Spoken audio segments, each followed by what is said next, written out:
Bonsoir à toutes et à tous, voici le journal Les titres. Interpol est formel. Toutes les semaines, une organisation africaine est agressée par une cyberattaque avec une progression de 23% cette année. Le Bénin Cyber Day expose le phénomène au public en marge de la CENAM. Retour à la Maison-Blanche, Donald Trump a fait mentir les pronostics en faveur de Harris, une large victoire qui crée la stupeur. Quelle leçon est en jeu pour le reste du monde? Rendez-vous avec le dossier politique. En interactualité, des tensions post-électorales s'élèvent au Mozambique. Au Kosovo, des adolescentes s'automutilent pour un challenge TikTok. À Budapest, les dirigeants politiques européens se retrouvent en sommet.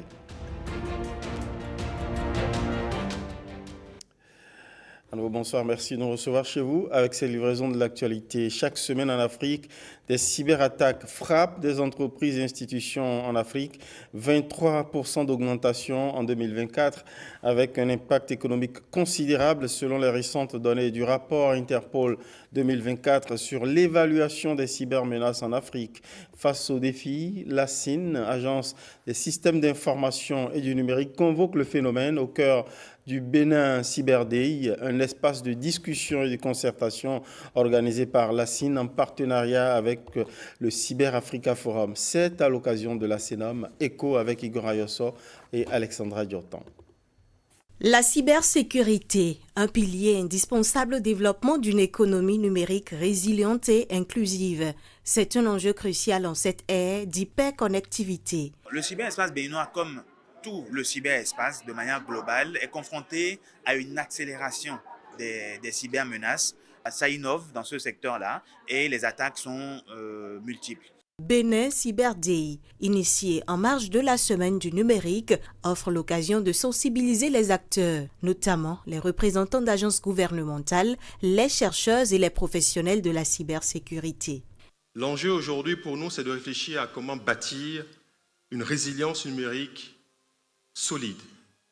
Comment renforcer la confiance dans un monde qui est un monde hyper connecté, le monde dans lequel nous vivons chaque jour, et qui nous confronte à des problématiques nouvelles. Et la cybersécurité n'est pas en reste. Face à la complexité du paysage des menaces, il serait convenable de prendre les décisions appropriées, privilégier les actions allant dans le sens du renforcement de la cybersécurité.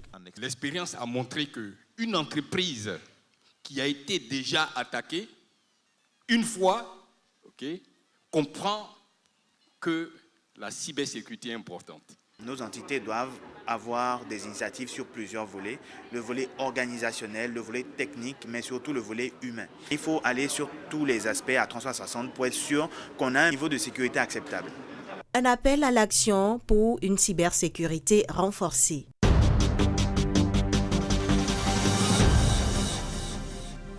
Et Donald Trump a réussi son pari de revenir à la Maison-Blanche avec une victoire sans appel face à Kamala Harris aux États-Unis et dans le monde. C'est une onde de choc. Que retenir de cette élection et quel enjeu pour le reste du monde? Le dossier politique est clair. Il est signé Rachida Biomamo.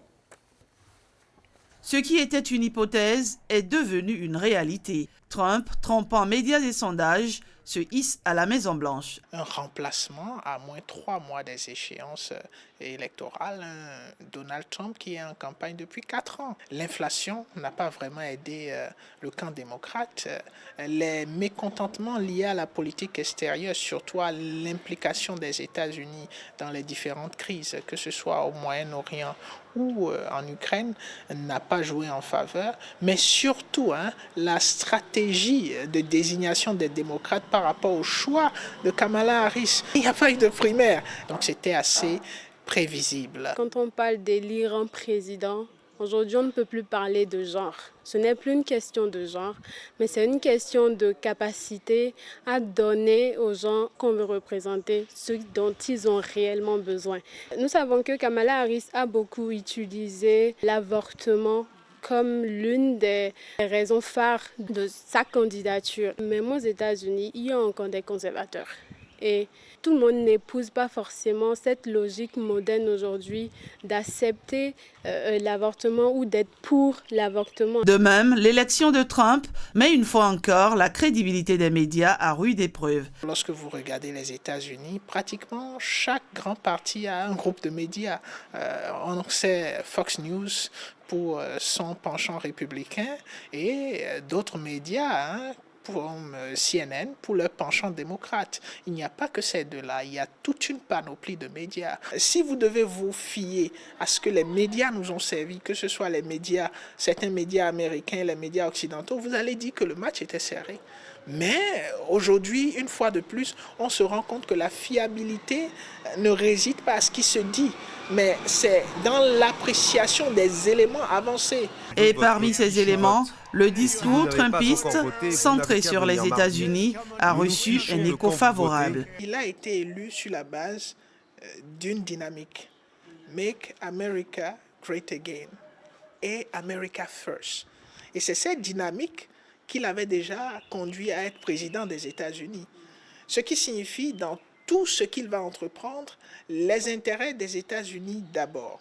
Et ces intérêts, à quel niveau? Au niveau économique, au niveau de l'immigration et au niveau de politique extérieure, mais surtout économique. C'est là où les Américains l'attendent. Réduire la quantité d'investissement en matière pécuniaire des États-Unis qu'on a au niveau des coopérations pour satisfaire la population à l'interne, il va le faire. Et les Américains seront très d'accord. Plusieurs immigrés, surtout ceux qui sont sans papier ou ceux qui sont sur le territoire de façon irrégulière, ont de fortes chances de retourner chez eux. Et là, c'est important pour lui. Les frontières, oui, il va les contrôler. Au fait, il a une nostalgie, même si c'est une nostalgie modernisée, de vouloir se renfermer sur lui-même, satisfaire les besoins à l'interne, faire de l'économie américaine une économie pas seulement compétitive, mais maintenue à la première place avec le danger que constitue pour les États-Unis l'économie chinoise. Il va travailler à cela. Pékin, à travers son porte-parole du ministère des Affaires étrangères, Mao Ning, a d'ailleurs averti qu'il n'y aurait pas de gagnant dans une guerre commerciale qui ne serait pas non plus favorable pour le monde. Allons-nous ainsi vers un bras de fer commercial entre ces deux puissants au regard de la promesse électorale de Trump d'imposer de 60% tous les produits chinois qui entrent sur son territoire? Wait and see. Et puis voilà, les Américains ont réinstallé Trump aux commandes des États-Unis. Échec et mat pour tous les pronostics et sondages. Regardons à présent, voyons ce qu'en pensent deux citoyens qui ont suivi de bout en bout le processus de l'élection aux États-Unis. Ils se prononcent au micro de François Zinsou et d'Arnaud Adaya. Le principe de l'alternance est respecté. Et à ce sujet, vous voyez, nous avons deux grands partis aux États-Unis. Nous avons les démocrates, nous avons les républicains. Et dans leur constitution, qui n'est pas tout à fait calquée sur la nôtre, un président qui a fait 2 mandats a la possibilité de revenir. Je crois qu'on est dans un contexte de revanche politique. Cette fois-ci, nous avons le cas toujours d'une femme de couleur, mais il s'agit d'une femme. Les Américains ne sont pas encore prêts à accepter qu'une femme dirige la première puissance économique au monde. Le problème majeur là-bas, c'est le financement pour l'Ukraine pour combattre la Russie. Et vous avez vu tout l'effort pendant le mandat de Biden, la guerre continue.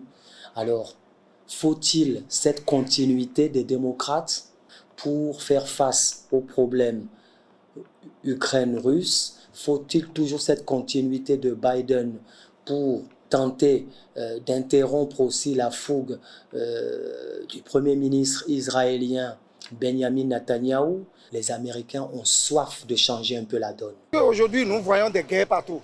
Nous voyons des guerres en Israël, nous voyons des guerres dans des pays. Au fait, aujourd'hui, nous sommes dans une position de va-t-en-guerre.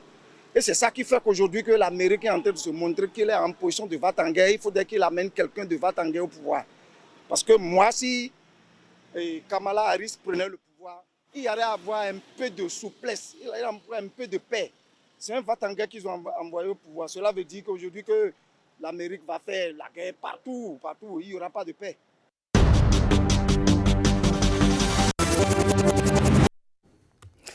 Wait and see, comme on le dit. Renouons avec la politique béninoise. Écho d'un week-end politique assez grand, marqué par la mobilisation des militants BR à la base. Initiative de la jeunesse du bloc républicain de la localité Sokotenji. Derrière ces jeunes militants, Rokiatou Biofai, conseillère à la HAC par ailleurs. Reportage Judika Laénan, Ousmane Baparapé.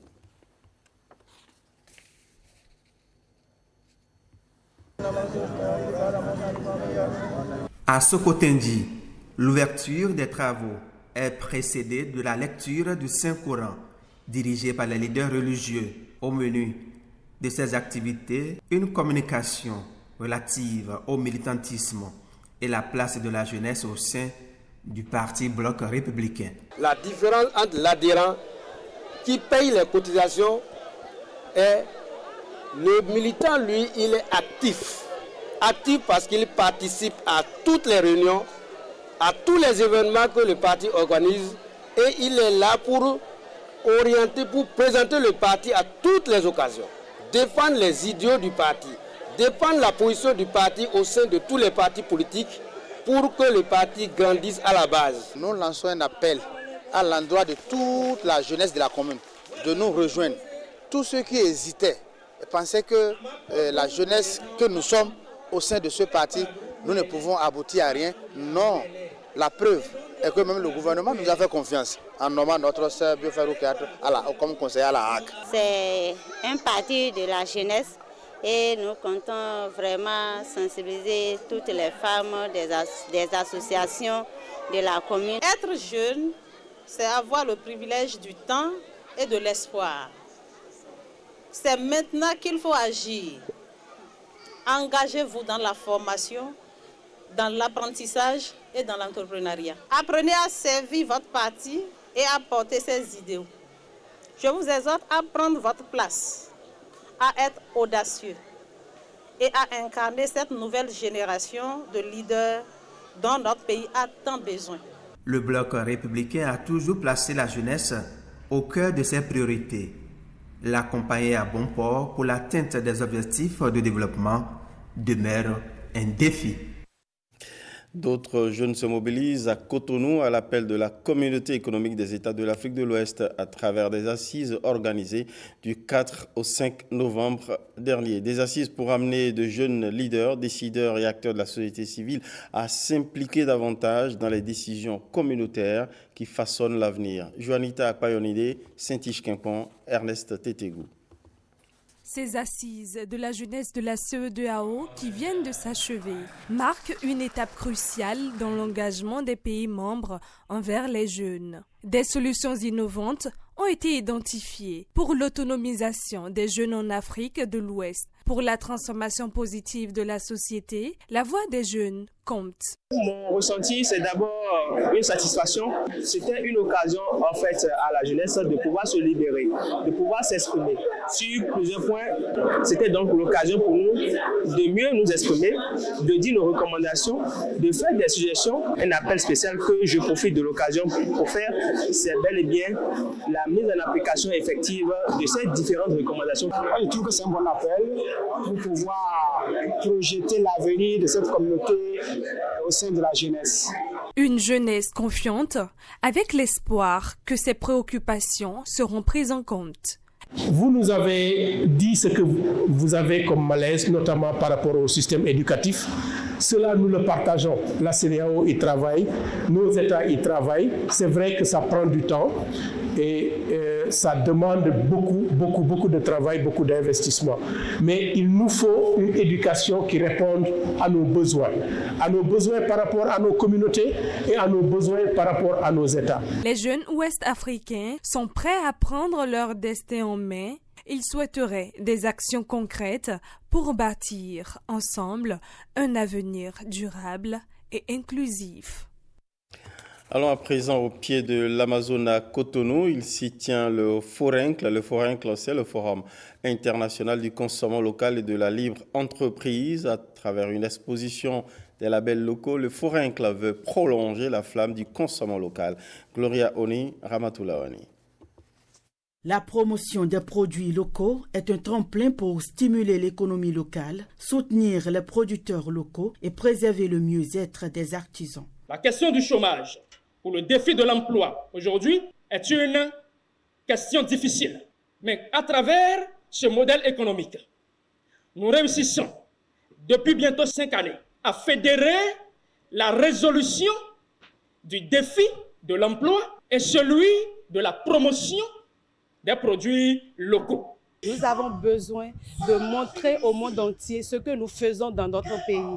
C'est pourquoi j'ai décidé de participer à cet événement et de montrer ce que je sais faire en tant qu'entrepreneur au Bénin. Informer les consommateurs sur les avantages de ces produits est un gage de sûreté. Cela constitue une assurance pour la consommation de ces produits. À travers ces labels, on a la garantie de la qualité et de l'origine des matières premières. Ce modèle économique qu'on peut appeler la libre entreprise, mais que de façon spécifique, on va appeler marketing relationnel, qui va mettre l'être humain, le consommateur, au cœur de la promotion des produits africains, tout en y plaçant son intérêt. Et c'est ce qui fait que Label Groupe International réussit aujourd'hui à mettre certains produits au rang des best-sellers, que ce soit au Bénin, dans la sous-région ou en Afrique tout entière. Le Forincle, Forum international du consommant local et de la libre entreprise, a réuni en l'espace de 5 années plus de 4000 partenaires dans le monde et couvre à travers ses canaux de distribution plus de 87 pays. Schéma, directeur et d'aménagement des eaux de l'espace national du bassin du Niger. Comment se présente-t-il? Des assises s'y penchent à Cotonou pour en valider les contours. Voyons ce qui se dessine avec Génel Afouda-Monsi-Aboka et Jules Akoyekou. Une rencontre dédiée à la validation du schéma directeur d'aménagement des eaux du bassin Niger. Elle fait suite à plusieurs mois de réflexion collective. À l'instar du plan d'action national pour la gestion intégrée des ressources en eau, le schéma directeur d'aménagement et de gestion des eaux constitue le principal document clé de planification à l'échelle d'un bassin. Le Bénin fait partie de l'autorité du bassin du Niger, qui regroupe 9 pays, et l'élaboration de ce SDAG rentre dans le cadre de l'élaboration du SDAG global du bassin à l'échelle des 9 pays. Le schéma directeur d'aménagement et de gestion de l'eau pour lequel nous sommes réunis ici pour sa validation est bien plus qu'un document de planification, mais aussi l'expression de notre vision commune pour une gestion équilibrée, solidaire et durable des ressources en eau du bassin du Niger. Il s'agit donc d'un cadre stratégique qui nous guidera dans nos actions dans le bassin pour répondre aux défis actuels et futurs. Tous nos bassins hydrographiques doivent bénéficier de ce document stratégique de décision qui permet de faire des programmations, des projets, programmes. Et dans ce cadre, il y a 4 bassins hydrographiques au Bénin. Ces bassins doivent bénéficier vraiment d'un schéma directeur. L'adoption de ce document va permettre l'opérationnalisation de la gestion intégrée des ressources en eau dans le bassin du Niger. Au Bénin, la gestion de l'eau est régie par la loi 2010-44 du 24 novembre 2010. Actualité judiciaire. Attention au maître chanteur écho de la Cour de répression des infractions économiques et du terrorisme Criette. À la barre, un jeune homme accusé de chantage à son ex-copine. Cela lui a coûté cher. Le ministère public a requis pas moins de 7 ans de prison ferme contre le mis en cause. Un jeune homme fait face à des peines sévères pour des accusations de sextorsion devant la Cour de répression des infractions économiques et du terrorisme Criette. Accusé de harcèlement et d'escroquerie par le biais d'un système informatique, il aurait exercé un chantage sur son ex-petite amie en menaçant de divulguer ses photos intimes. La plaignante affirme lui avoir versé un total de 750 000 francs CFA pour éviter que les images ne soient montrées à son son mari. Devant le tribunal, le prévenu a plaidé non coupable, niant la possession de photos intimes de la plaignante. Il affirme que l'argent reçu de sa part était une aide lors des moments difficiles et non une extorsion de fonds. Malheureusement pour lui, de nouvelles charges se sont ajoutées à son chef d'inculpation. Une fouille minutieuse de son téléphone révèle qu'il s'adonnerait à des activités de cybercriminalité et d'administration de groupes WhatsApp à contenu inapproprié avec en toile de fond des offres de services sexuels payants. Le ministère public, au regard des faits, requiert 7 ans de prison ferme et une amende de 5 millions de francs CFA. Le délibéré de l'affaire est prévu pour le 10 décembre 2024. On reste dans l'univers judiciaire pour évoquer l'actualité de la Cour suprême du Bénin et son homologue de l'Union des Comores qui viennent de nouer un partenariat, une coopération judiciaire consacrée à un jumelage. La signature formelle est intervenue au siège de la Cour suprême du Bénin à Porto Novo. Nos témoins, Nathalie Doris-Owolabi et Michel Legbe. À travers cette signature de convention de jumelage entre la Cour suprême du Bénin et celle de l'Union des Comores, c'est l'une des grandes ambitions de la haute juridiction béninoise qui se concrétise, celle de sortie de sa zone de confort africaine et francophone traditionnelle pour explorer d'autres horizons. Un horizon qui a conduit à ce partenariat avec une haute juridiction de l'océan Indien, l'Union des Comores. La Cour suprême du Bénin se réjouit que ce jour marque un point de départ de riches et fructueuses relations de coopération bilatérale entre nos deux hautes juridictions. Nous travaillerons à la Cour suprême du Bénin à l'affermissement et à la consolidation de ce partenariat que nous voulons gagnant-gagnant entre nos deux hautes juridictions. Nous nourrissons l'espoir de voir la signature historique de ce jour apporter une impulsion nouvelle au dynamisme de la coopération bilatérale entre nos deux cours suprêmes sœurs, mais aussi multilatérale. Je demeure convaincu que nous pouvons toujours compter pour la mise en œuvre effective de la présente convention sur l'engagement et le professionnalisme des services de nos deux institutions. Et comme prémisse de cette collaboration naissante, Cheikh Salim Saïd Atoumane dit compter sur le parrainage de son homologue Victor Adossou pour sa demande d'adhésion à l'Association africaine des hautes juridictions francophones en décembre prochain. À présent, les honneurs reçus par 60 récipiendaires composés de forces paramilitaires et civiles ayant servi la nation béninoise. Ils viennent, les bénéficiaires, de recevoir chacun son insigne de distinction. Rendons-nous à la tour administrative de Cotonou pour voir les images de la cérémonie officielle de leur décoration. Témoin Arnaud Adaya. Par cette distinction, ces fonctionnaires montrent le sens du travail bien fait et du devoir de loyauté envers la patrie.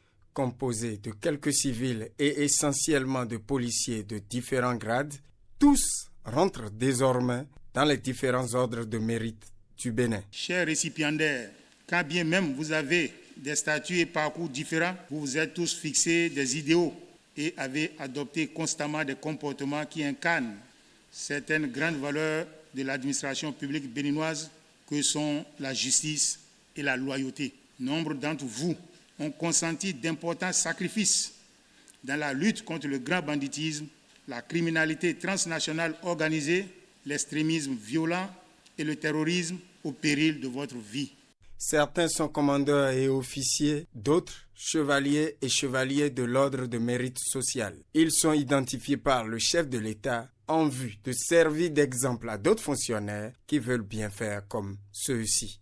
Cette distinction n'est pas que le fruit d'un travail individuel, mais aussi celui d'un travail collectif à travers des idées partagées, des moments de doute surmontés ensemble. Elle vient couronner les efforts inlassables déployés par les uns et les autres à partir de leurs fonctions et postes respectifs. Certains de nos collègues, au cours de l'exercice de leurs fonctions, ont été tristement fauchés par la mort et ne pourront pas, comme nous, bénéficier en présentiel de cette reconnaissance officielle de la patrie pour les efforts consentis. Aux agents morts pour la patrie, 1 minute de silence leur a été observée.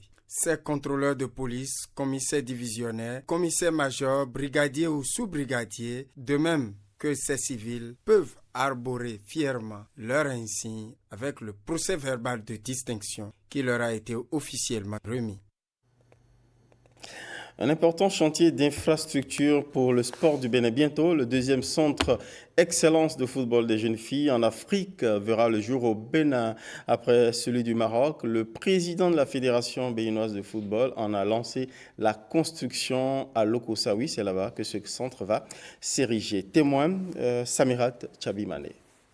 L'ambition nourrie par le gouvernement béninois, la Fédération béninoise de football et la FIFA est de faire du centre d'excellence des jeunes filles de Lokossa, situé dans le Mono, le deuxième en Afrique après celui du Maroc. On a compris que le sport aussi peut permettre aux jeunes filles de pouvoir se développer. À travers la formation, on peut avoir une équipe qui valablement représentera le Bénin. De toute façon, les prémices sont déjà là. Nous avons commencé un travail où nous avons bien structuré le football le féminin. On ne doit pas avoir de retard.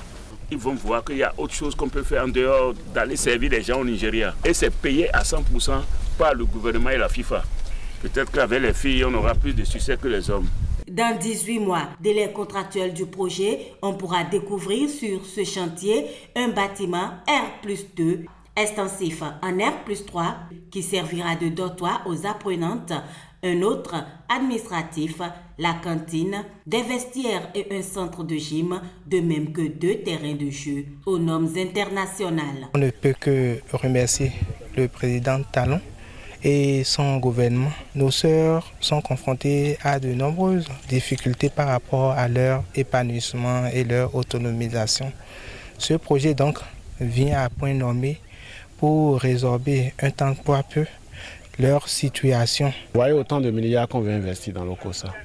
C'est une manière de rendre visible notre localité et c'est en même temps pour toute la nation et toute la sous-région. De notre suivi dépendra de la qualité des ouvrages qu'on nous aura laissés. La qualité des infrastructures étant de mise, la Fédération béninoise de football insiste sur le respect du contrat signé par les entreprises adjudicataires des différents lots.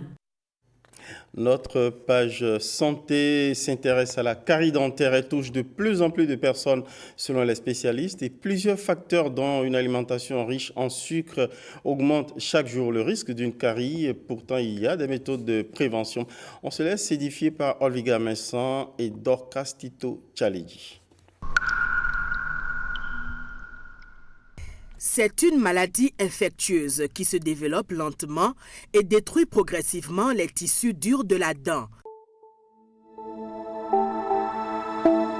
Au début, je sentais les maux de dents et par la suite, j'ai remarqué que ma dent a commencé par se trouer. Et par fini, j'ai du mal à mastiquer les aliments. En effet, les bactéries contenues dans le biofilm bactérien ou la plaque vont transformer les sucres issus des aliments et des boissons en acides. Ces acides vont progressivement dissoudre l'émail et la dentine de la dent. Ce processus évolue et va entraîner l'apparition d'une tache blanchâtre ou jaunâtre, l'apparition d'une cavité et après l'apparition de la douleur. Les causes de la carie dentaire sont multifactorielles. Premièrement, nous avons le facteur bactérien, c'est-à-dire le biofilm bactérien. On fait allusion aux bactéries cariogènes. Ensuite, nous avons le substrat, où là, on fait allusion au régime alimentaire, c'est-à-dire les sucres fermentescibles. Après, nous avons l'hôte, c'est-à-dire l'individu, le terrain. Et là, on fait allusion d'abord à son état général et aussi à des caractéristiques physiologiques, anatomiques de la bouche ou particulièrement des dents. Ces 3 facteurs que je viens de citer, c'est-à-dire les bactéries cariogènes, les sucres fermentescibles et les caractéristiques de l'individu vont interagir pendant un temps donné pour entraîner, initier et développer le processus carieux, d'où le 4e facteur, le facteur temps. Il existe plusieurs options de traitement de la carie dentaire. L'efficacité du traitement dépend du niveau d'évolution du mal. Si la carie est déjà installée, on procède au traitement curatif. Et ça dépend du stade d'évolution de la carie. Si ça n'a pas trop évolué, on peut déjà nettoyer la lésion carieuse, c'est-à-dire enlever les débris alimentaires, les tissus cariés et obturer la cavité carieuse par un matériau convenable. Si la carie a déjà évolué et a atteint par exemple la pulpe, on va dans un premier temps nettoyer, mais aussi on va dévitaliser la dent, nettoyer à l'intérieur de la dent et obturer. On parle de traitement endodontique. Mais dans les cas extrêmes, on peut être amené à carrément extraire la dent. Mais dans ce cas, lorsqu'on enlève la dent, il faut la remplacer par une prothèse. L'hygiène dentaire, la qualité du brossage, la mastication de chewing-gum sans sucre après les repas sont autant de moyens de prévention de la maladie.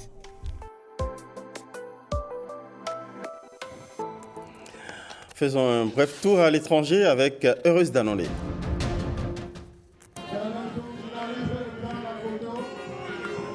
Les partisans du président camerounais Paul Biya célèbrent le 42e anniversaire de son arrivée au pouvoir. La célébration s'est déroulée à Yaoundé, au centre du Cameroun, dans un concert de louanges, de réunions publiques et d'appel à un 8e mandat.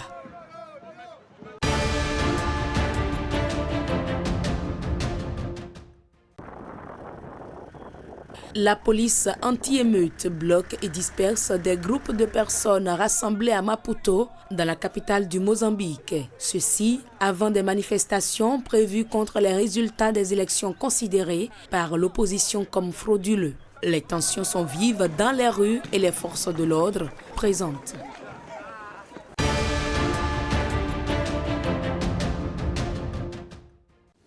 Le président Xi Jinping appelle à une relation stable, saine et durable entre la Chine et les États-Unis dans un message adressé à Donald Trump pour sa victoire à la présidentielle américaine, espérant une coexistence pacifique, déclare la porte-parole du ministère des Affaires étrangères Mao Ning. Pékin avertit qu'il n'y aurait pas de gagnant dans une guerre commerciale avec Washington après l'élection de Donald Trump qui a promis d'imposer des droits de douane de 60% sur tous les produits chinois entrant aux États-Unis.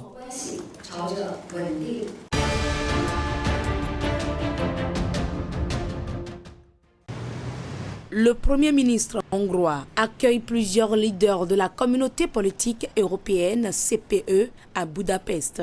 À l'ordre du jour, les défis sécuritaires de l'Europe, au premier rang desquels l'invasion de l'Ukraine par la Russie, ainsi que le conflit au Moyen-Orient, les migrations, le commerce mondial et la sécurité économique, autant de questions mises en exergue par la perspective d'une deuxième présidence Trump.